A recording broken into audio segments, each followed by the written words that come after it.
Grabación. Y ahora sí.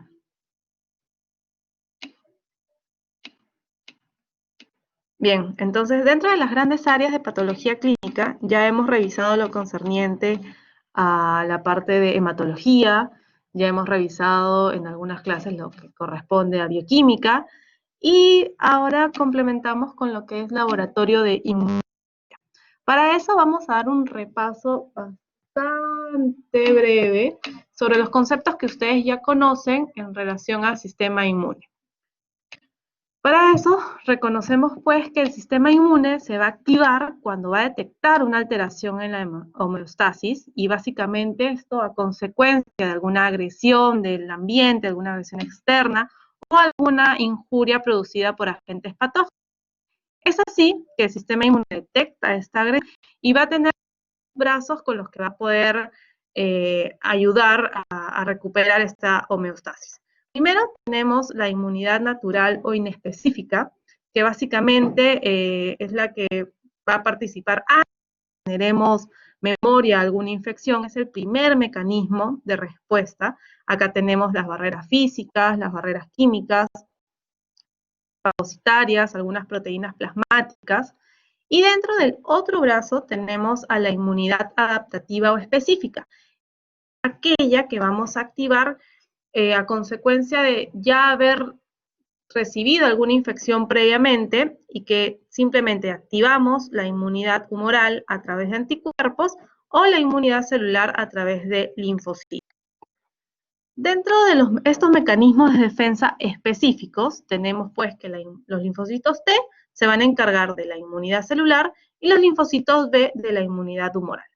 Dentro de los linfocitos T reconocemos a los citotóxicos, los CD8, los supresores, los helper, y básicamente reconocemos que estos se van a encargar de destruir las células infectadas por microorganismos, y a esto le vamos a denominar pues inmunidad celular.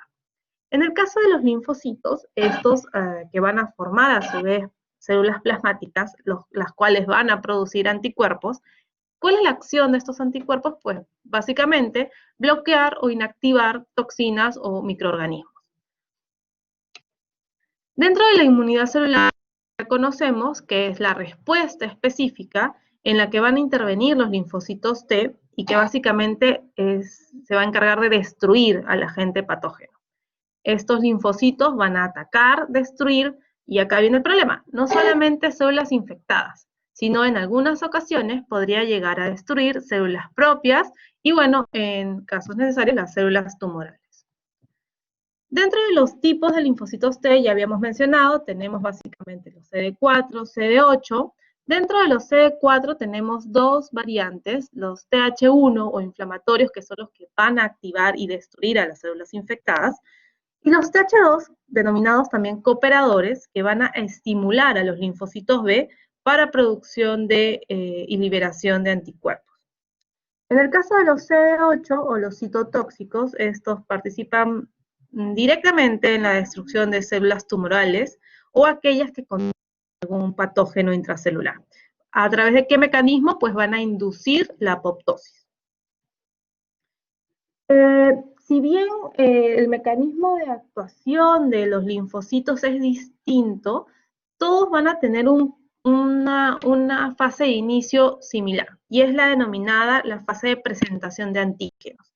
Esta fase es muy importante que ustedes la tengan bien clara, y se va a dar básicamente porque, a ver, el agente patógeno, microorganismo, toxina, cualquier agente extraño que es capturado por la célula presentadora de antígeno, así se denomina, y que generalmente, ¿qué van a hacer? Pues los macrófagos, los monocitos, que al interiorizar a este patógeno, van a degradarlo en pequeños péptidos.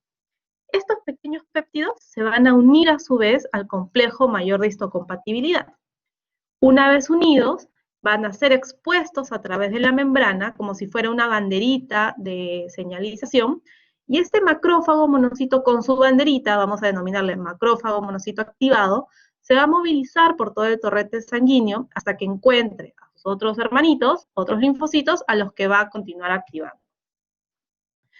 En el caso de la inmunidad humoral, acá las células no van a atacar directamente a los antígenos, sino vamos a valernos de otras herramientas, son las proteínas llamadas anticuerpos. Estas que son liberadas pues por las células plasmáticas y que van a actuar de manera específica contra los antígenos. Este tipo de respuesta se va a producir ya cuando aparecen patógenos extracelulares o algunas toxinas bacterianas. Recordemos a su vez que estos linfocitos que producen los anticuerpos pues son activados por los linfocitos TH2. Al activar los linfocitos B, estos van a proliferar y van a aparecer dos linajes, las células de memoria y las células efectoras.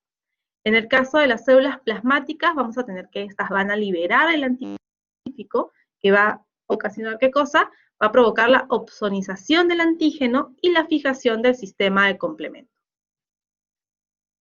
Habíamos mencionado y habíamos hablado ya un poquito sobre los anticuerpos. Los anticuerpos pues van a ser armas a distancia que nos va a permitir trabajar y atacar como misiles teledirigidos.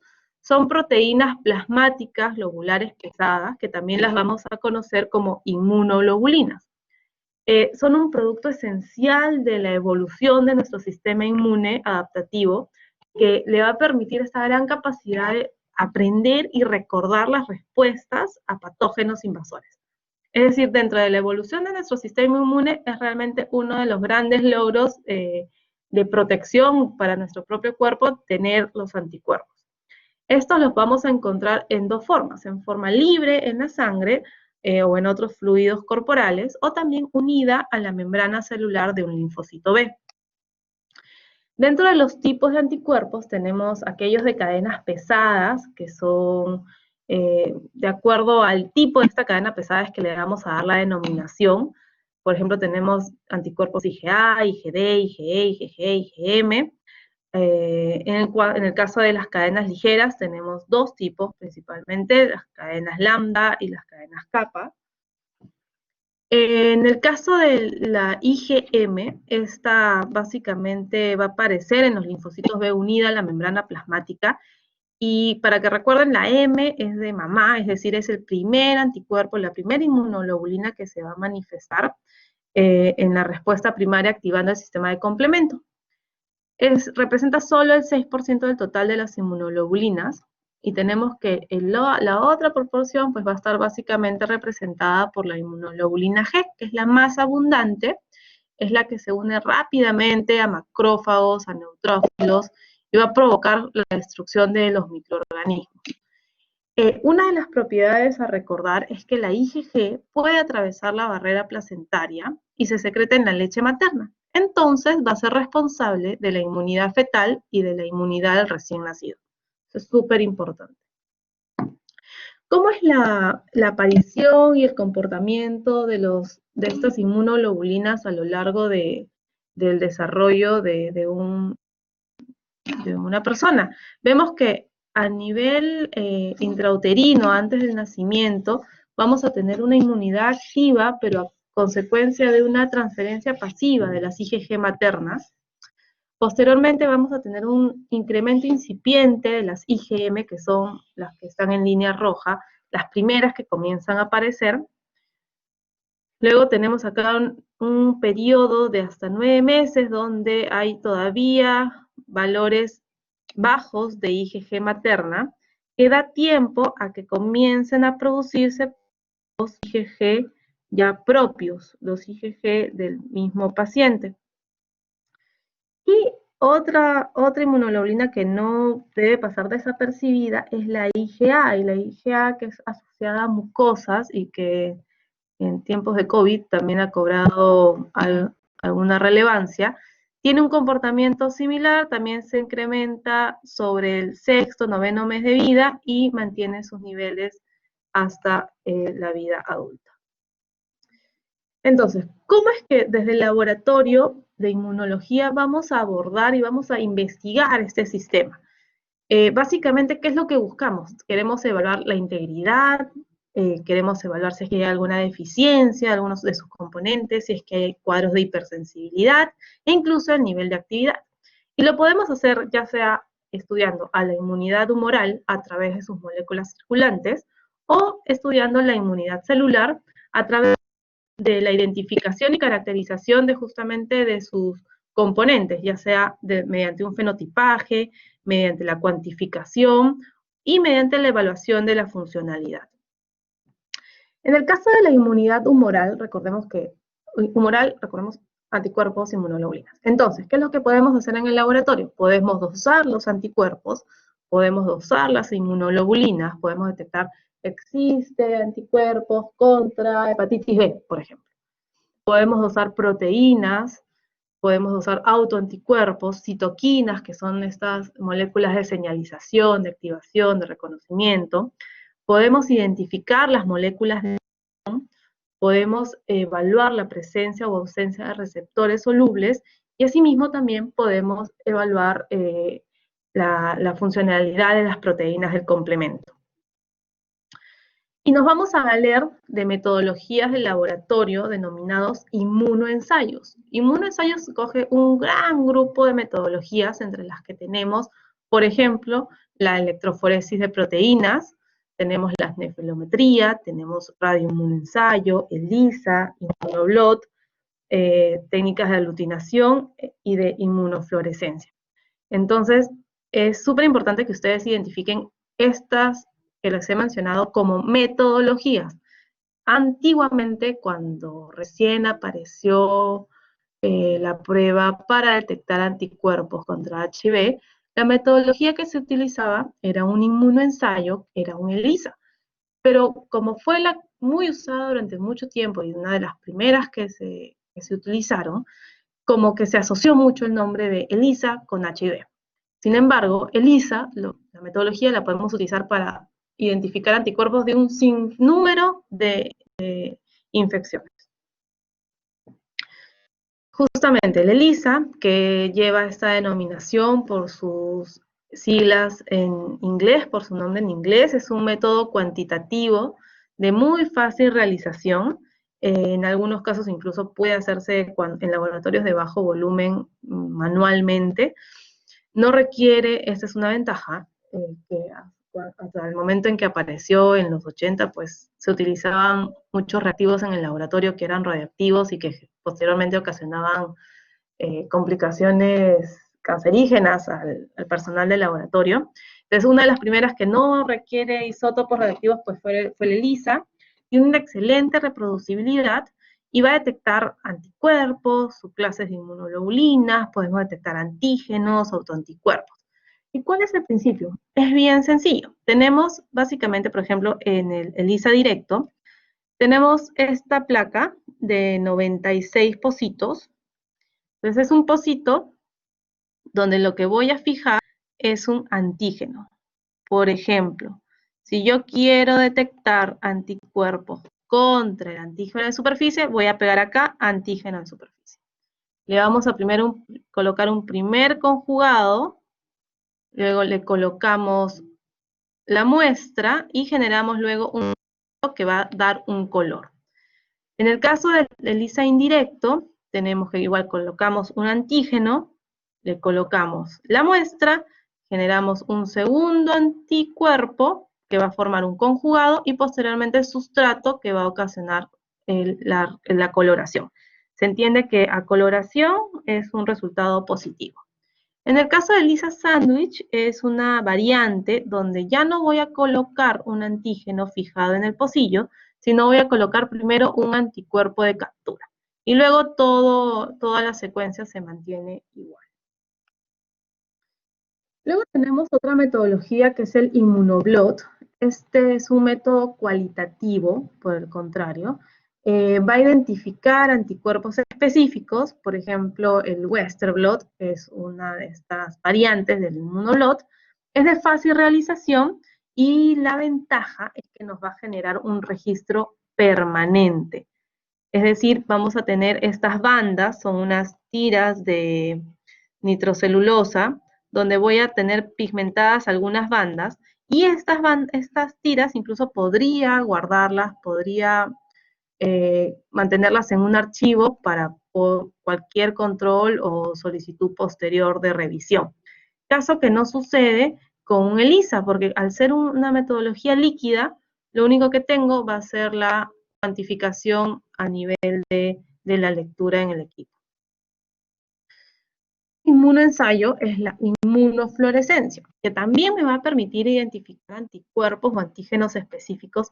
Es muy sencillo, tiene mucha sensibilidad y especificidad, sin embargo, poder ver estas imágenes tan elocuentes, ¿no? Tan coloridas, con mucha claridad y nitidez, pues necesito de equipos y reactivos muy sofisticados, de muy alta gama y de muy alto costo. Necesitamos estos equipos de los microscopios de inmunofluorescencia y sobre todo necesitamos que haya un personal capacitado, es decir, no a la primera es que yo voy a poder identificar las estructuras, sino necesitamos un personal que esté habituado y que pueda justamente realizar una detección correcta de los anticuerpos o antígenos que se están investigando. En el caso de la inmunidad celular, habíamos mencionado que podríamos evaluar las estructuras que lo componen. Así pues podemos realizar un fenotipaje, un estudio de caracterización de las células que están en circulación. En este caso, por ejemplo, si es que sé que los linfocitos son los que participan en la inmunidad celular, pues podría identificar si estamos frente a linfocitos T, linfocitos B, cuantificarlos sobre todo. Podemos identificarlos mediante fenotipaje, podemos cuantificarlos, es decir, los diferentes elementos celulares, e incluso podemos evaluar su funcionalidad. Es decir, ok, tengo una buena dotación de linfocitos B, de linfocitos T, pero ¿están funcionando correctamente? Lo mismo con las células NK y con los fagocitos. Y todo esto lo voy a poder realizar mediante otros estudios, por ejemplo, mediante la citometría de flujo. Esta metodología ya la hemos mencionado en alguna otra clase. Esta citometría me va a permitir evaluar, me va a permitir realizar un fenotipaje. Voy a caracterizar de acuerdo al tamaño con el AS del forward del FSC, o voy a evaluar la complejidad citoplasmática de la célula mediante el SAE. Vamos a evaluar también la intensidad de fluorescencia y tenemos pues marcadores de superficie característicos mediante los cuales voy a poder identificar cada tipo de célula. Por ejemplo, para los linfocitos B tenemos estos marcadores de superficie, de membrana, el CD19, el CD20. Para los linfocitos T tengo el CD3, el CD4, el CD8. Para los NK pues tengo el CD56 y el CD16. ¿Y cuál es el principio? Tenemos acá una membrana colectora donde lo que va a hacer es que una vez que ingresen las células, las voy a alinear para que pasen de una en una, cosa que cuando ejerzo el haz de luz, el láser, voy a poder generar una lectura individual del elemento. Y así vamos generando curvas de presentación de los diferentes elementos que estoy evaluando. Por ejemplo, cuando evalúo la serie blanca, tenemos diferentes subtipos también, utilizamos una metodología similar. A la célula le voy a colocar un marcador de superficie, no, bueno, la célula que ya tiene su marcador de superficie, su CD20, por ejemplo, le voy a colocar un anticuerpo monoclonal específico que va a unirse a este CD20, cosa que va a tener una fluorescencia, por ejemplo, rosada.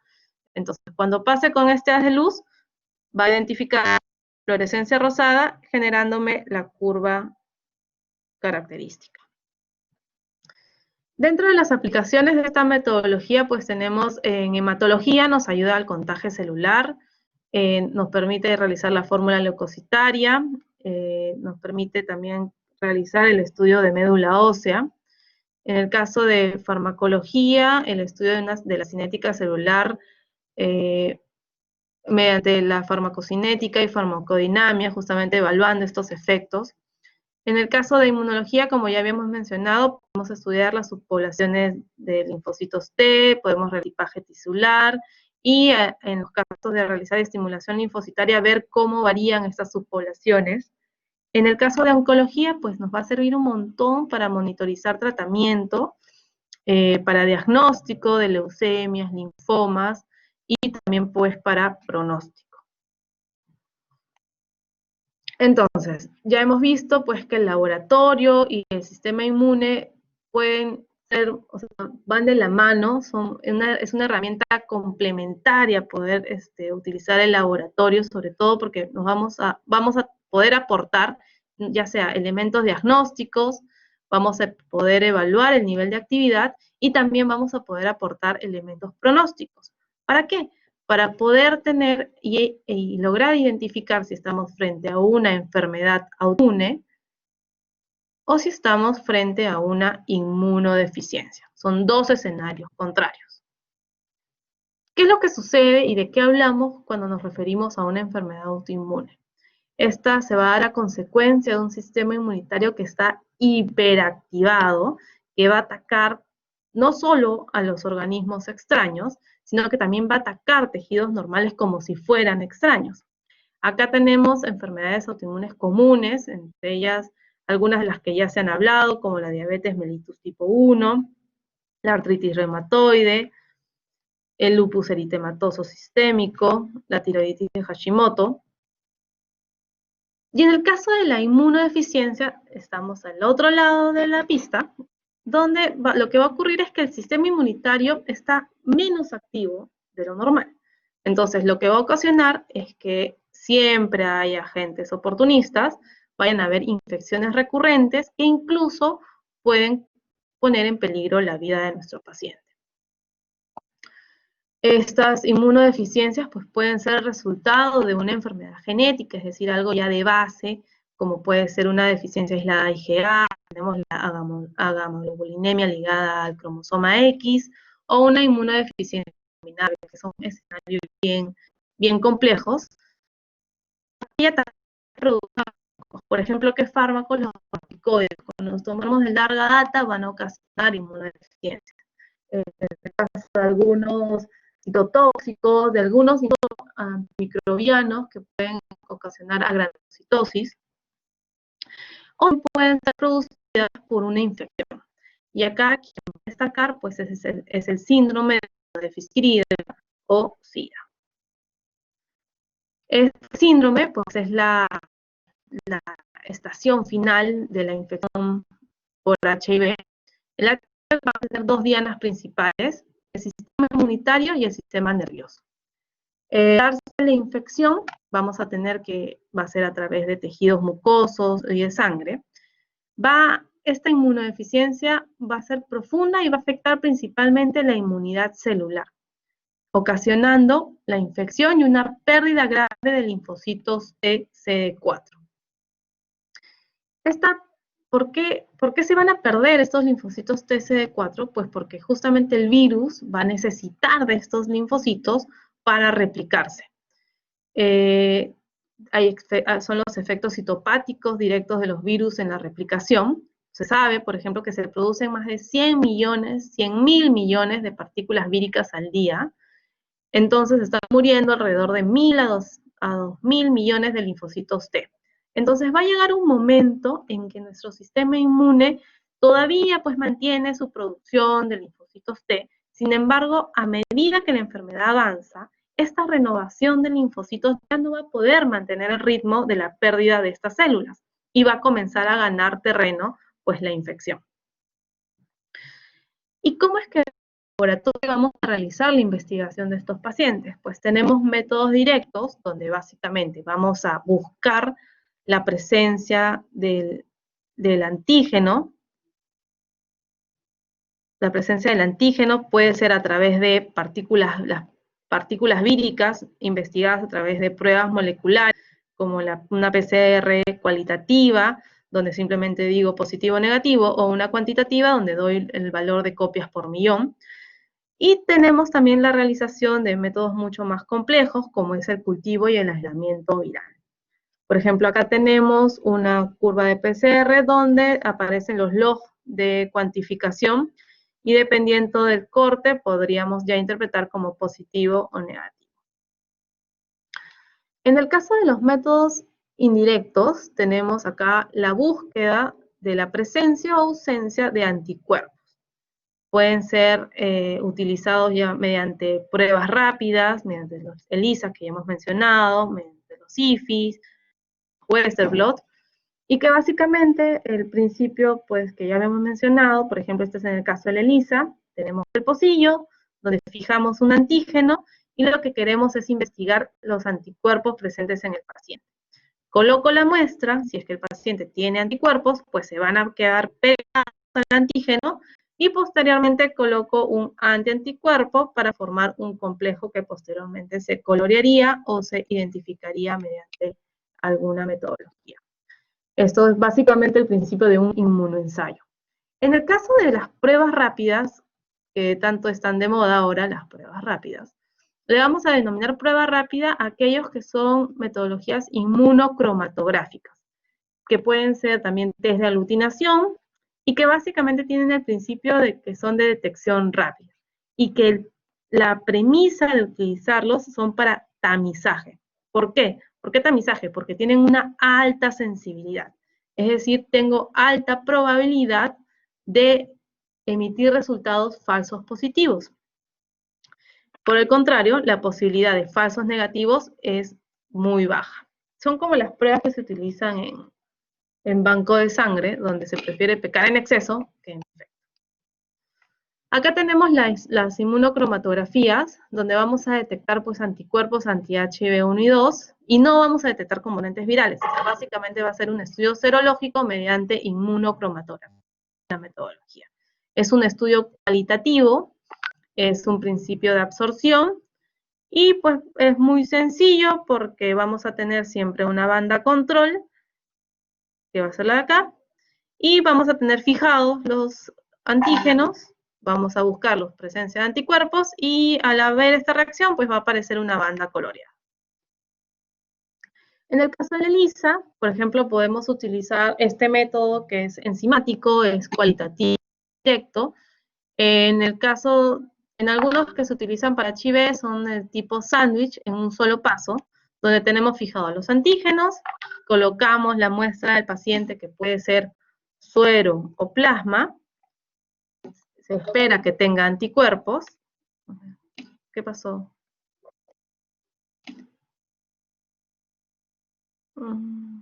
¿Qué pasó? Ay, ¿no se ve la imagen? Oh, no. A ver, me está pidiendo volver a cargar la sesión. A ver.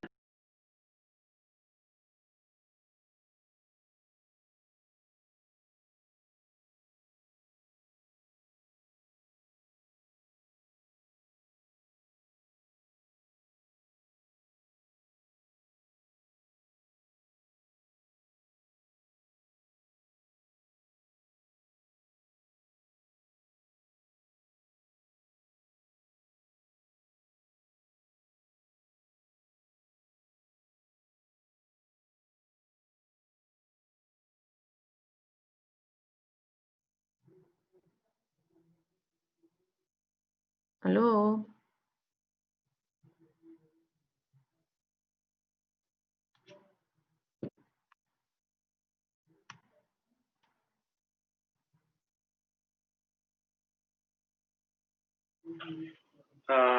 Creo que era una de las categorías sobre decir algo de pruebas rápidas. Ya, ok. Regreso a esa.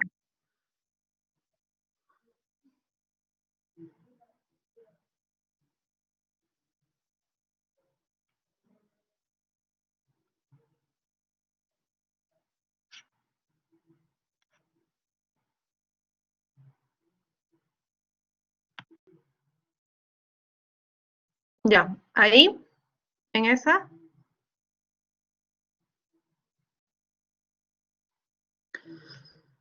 Bien, habíamos mencionado lo anterior, ya. Las pruebas de laboratorio que utilizamos en HIV, tenemos las pruebas rápidas, por ejemplo, que son también las denominadas pruebas para tamizaje, que tienen una alta sensibilidad, y la ventaja justamente es que me permiten una evaluación ahí in situ, en menos de 15 minutos. Generalmente esta metodología se utiliza en el control de las gestantes. Como primer control, las obstetrices las capturan y les hacen siempre su prueba de tamizaje para H, por ejemplo. Eso lo van a ver de todas maneras en el SERUMS.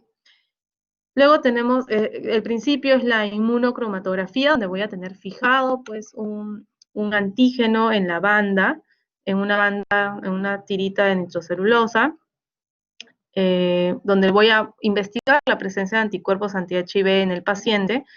Y es muy sencillo porque siempre me va a tener que colorear la banda control, siempre me colorea esta banda control, y la muestra al avanzar, pues si tiene anticuerpos, se va a fijar a los antígenos y me va a generar esta banda. Y así se va a dar una lectura como positiva. Luego tenemos la metodología de ELISA, que clásicamente se utiliza el principio de sándwich en un solo paso. Es un método cuantitativo. Vamos a tener que en el pocillo fijamos antígenos, luego colocamos la muestra del paciente, que va a tener que ser o suero o plasma, donde están los anticuerpos. Luego vamos a colocar un conjugado que se va a unir a este primer complejo, este conjugado.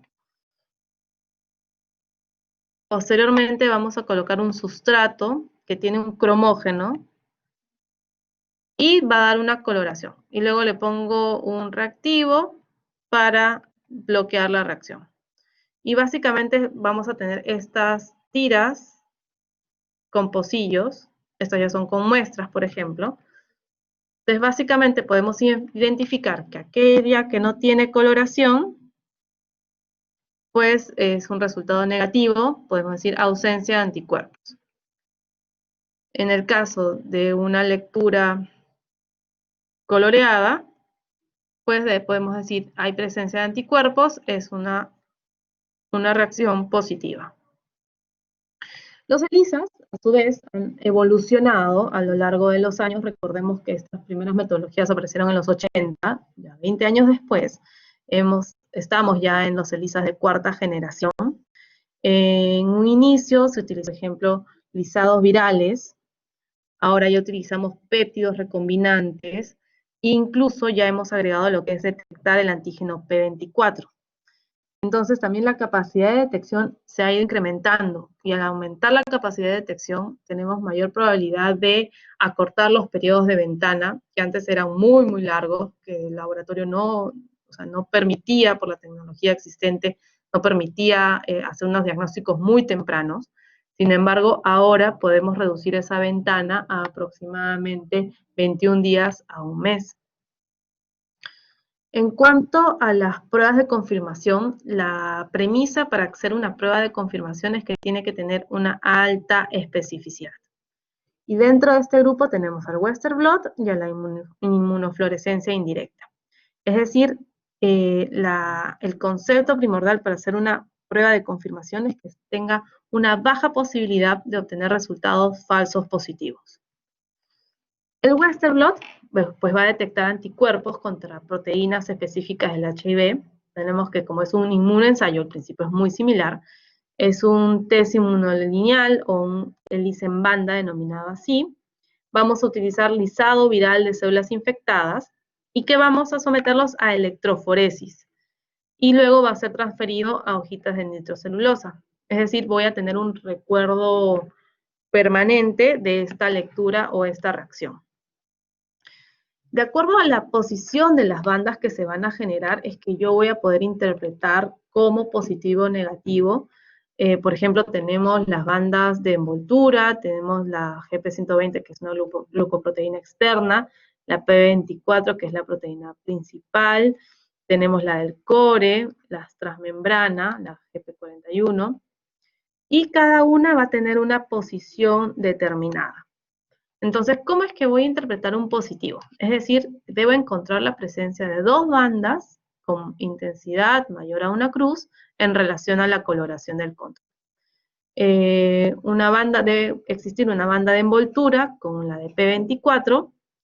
Deben haber la presencia de bandas, por ejemplo, de GP120, 41, 31, 24, 17 para HIV1.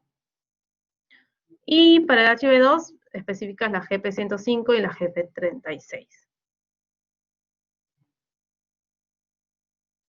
En este cuadrito se resume un poco cuáles las características, la sensibilidad, especificidad y el uso de las diferentes técnicas que están disponibles actualmente en el laboratorio. Tenemos desde pruebas rápidas solo para anticuerpos, que ya obviamente después de 20 años pues son súper buenas. Si bien la metodología es muy sencilla, es con alta posibilidad de error, sin embargo la calidad del reactivo es tan bueno, la ciencia detrás de este reactivo es tan buena que nos hace lograr una sensibilidad del 100% y una alta especificidad del 99%. Por ejemplo, la marca que más destaca acá es la marca Abbott. O sea, Abbott, prueba rápida para HIV es casi a ojo cerrado, que el resultado es altamente cierto. Luego tenemos pruebas rápidas con antígenos y anticuerpos. Luego tenemos ya los ELISAs de cuarta generación que les había mencionado. Tenemos un periodo de ventana menor, que es una de las características. Vamos a detectar antígenos y anticuerpos. Y solamente pues es diagnóstico presuntivo. Exacto. Cuando estamos hablando de un inmunoensayo, pruebas de... Cuando encontramos un primer resultado, luego vamos a ver el flujograma diagnóstico, no podemos estarle haciendo ya un diagnóstico confirmatorio, es solo un diagnóstico presuntivo. Luego ya tenemos pues las confirmatorias, acá vendría a ser el Western blot a la cabeza, tenemos también la inmunofluorescencia indirecta, y son los que se emplean pues los que recomienda la CDC, y básicamente son para confirmación. Entonces, ¿qué es lo que sucede y cuál es el esquema diagnóstico en un paciente con HIV? De repente ustedes están en su serum y hacen una prueba rápida. Esta prueba rápida inmunocromatográfica es el primer escalón. Podemos tener una prueba rápida reactiva, le voy a hacer una segunda prueba rápida con otros antígenos, o de repente ya podría pasar a una metodología de inmunoensayo como un ELISA. Si me sale reactivo, pues voy a una prueba confirmatoria. Hasta acá yo no le hago diagnóstico al paciente. Tengo que ir a la prueba confirmatoria, que puede ser un IFI. Si me sale el IFI positivo, pues digo, ya está positivo, infectado por HIV. Si está negativo, pues ahí nomás quedó. Habría que investigar alguna interferencia con ese inmunoensayo. Si me sale indeterminado, debería complementar con otra metodología de confirmatoria, como es el Western blot, y acá sí ya definimos. Positivo infectado con HIV, negativo no infectado, o un indeterminado que deberíamos repetir en 3 a 6 meses, porque podríamos estar todavía en este periodo de ventana. ¿Qué otras pruebas complementarias debo considerar en mi paciente HIV? Pues básicamente el recuento de linfocitos CD4-CD8. Así como voy a medir la carga, voy a medir la respuesta inmunitaria, la presencia o no de anticuerpos ya generados sobre el virus, debo ver cuánto se ha afectado mi sistema inmune. Para eso voy a hacer el recuento y me voy a valer de la citometría de flujo. ¿Por qué es tan importante identificar la inmunidad celular? Pues básicamente para predecir la evolución de la enfermedad, incluso me va a marcar una pauta para iniciar el tratamiento, me permite evaluar si la terapia que estoy dando está realmente funcionando, y acá, por ejemplo, tenemos algunos valores de referencia. Normalmente las CD4 van a ir entre 600 a 1500 células por milímetro cúbico, la CD8 entre 300 a 800, y siempre debe haber una relación de 2 a 1. Entonces, en base a esa premisa es que yo debería comparar los resultados que voy a encontrar en mi paciente afectado por HIV. Si encuentro células CD4 por encima de 500, pues podría decir mi paciente todavía está estable, podría estar incluso en un buen estado de salud. ¿Qué es lo que sucede cuando yo encuentro entre 200 y 500 células?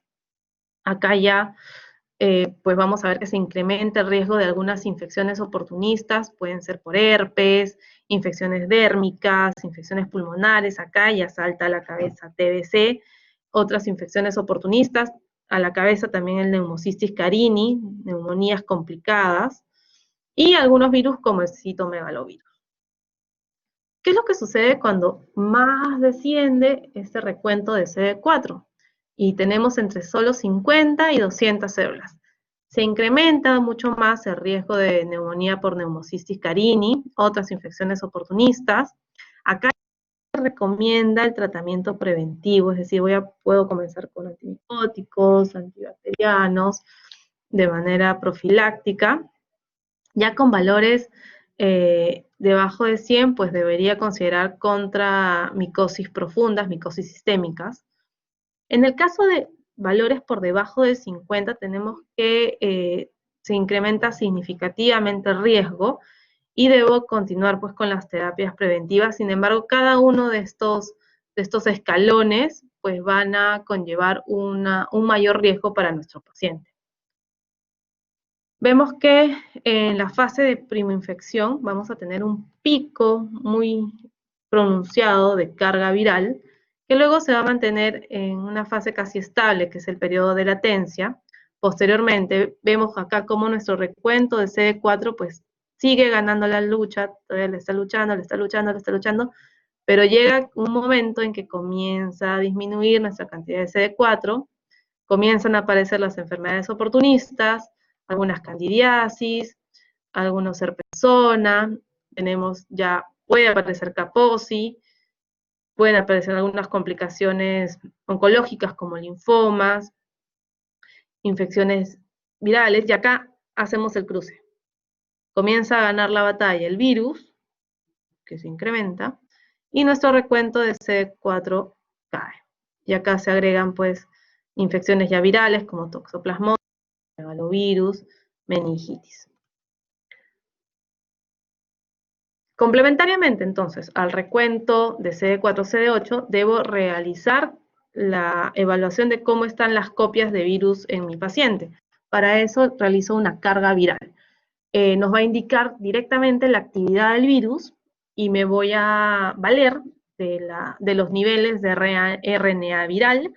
Me permite evaluar el nivel de riesgo de desarrollo de enfermedad y también la reacción a la terapia antirretroviral. Es decir, voy a poder saber si inicio, modifico o incremento el tratamiento, si es que el fármaco está dando o no resultado, o cuando empieza a perder su efectividad.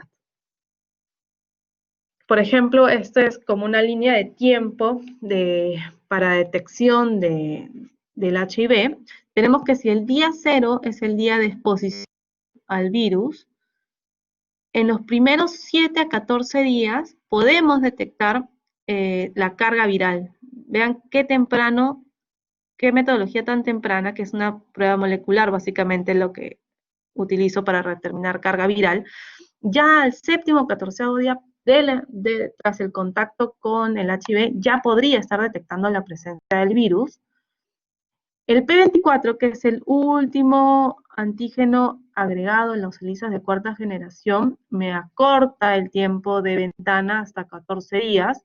Sin embargo, hay que considerar que en el 95% esto podría alargarse hasta por 8 semanas. En algunos casos, ya las pruebas de antígenos, los de cuarta generación, ya el 95% comienzan a detectar la presencia de los anticuerpos al día 28. Mucho va a depender pues, del sistema inmune del paciente, ¿no? Ya otras pruebas de anticuerpos son a días posteriores. Los niveles altos de carga viral se van a correlacionar entonces con bajos recuentos de linfocitos CD4. Recordemos este cruce, ¿no? Altos niveles de carga viral con bajos recuentos de CD4. Niveles superiores a los 100.000 copias por mililitro nos van a hacer ya propensos a desarrollar la enfermedad SIDA. Niveles inferiores a 10.000 copias van a disminuir el riesgo de enfermedad. Entonces son como valores cortes de referencia que nos permiten ayudar en el manejo de nuestros pacientes. Y esto es todo. Igual, acá les dejo unos links que son súper divertidos. Encontré un crash course que nos hacen todo un repaso de cómo es el sistema inmune, los principios, los agentes, sus características. Cuando se den tiempo, ingresen a estos links. ¿Y qué más tengo acá? Y tengo también este gráfico de cómo van apareciendo algunos antígenos, cómo se va a dar el comportamiento de la carga viral, de los anticuerpos, los linfocitos. Este cuadro es mucho más completo porque combinamos no solamente la parte de laboratorio, sino también la parte fisiológica en cuanto al comportamiento de inmunidad celular y la carga viral.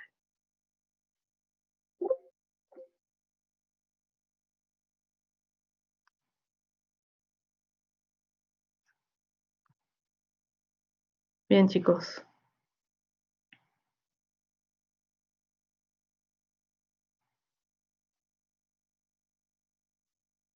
Bien, la próxima semana